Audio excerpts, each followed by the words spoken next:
Çirkincə, namərdcə, nakişi kimi Naxçıvana zərbə endirmək, bu ləkə onların çirkin və eybəcər simasından heç vaxt silinməyəcək.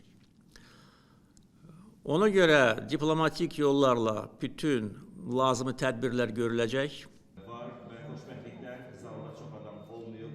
İlkin informasiyaya görə 2 nəfər xəsarət alıb və təkcə bu hissə yox, zəhmət olmasa digər tərəfdə göstərir. Digər tərəfdə, yəni giriş hissədə də, terminalın giriş hissəsində də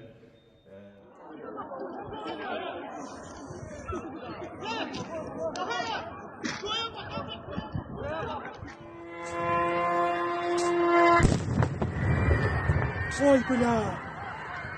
Uşaqları çıxardı!